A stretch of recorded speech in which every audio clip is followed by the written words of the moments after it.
ज्ञाविवर्धनस्तोत्रमन्त्रस्य सनत्कुमार ऋषिः स्वामी कार्तिकेयो देवता अनुष्टुप्छन्दः मम सकलविद्यासिद्ध्यर्थं जपे विनियोगः।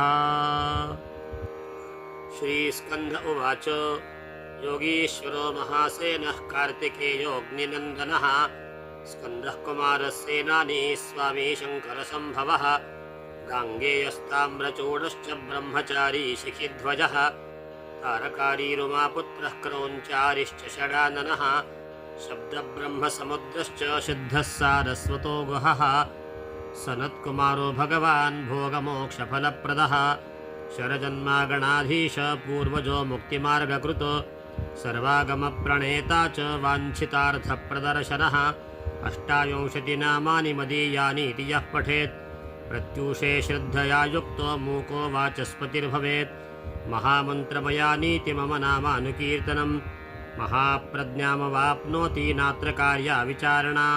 श्रीकार्तिकेयार्पणमस्तु।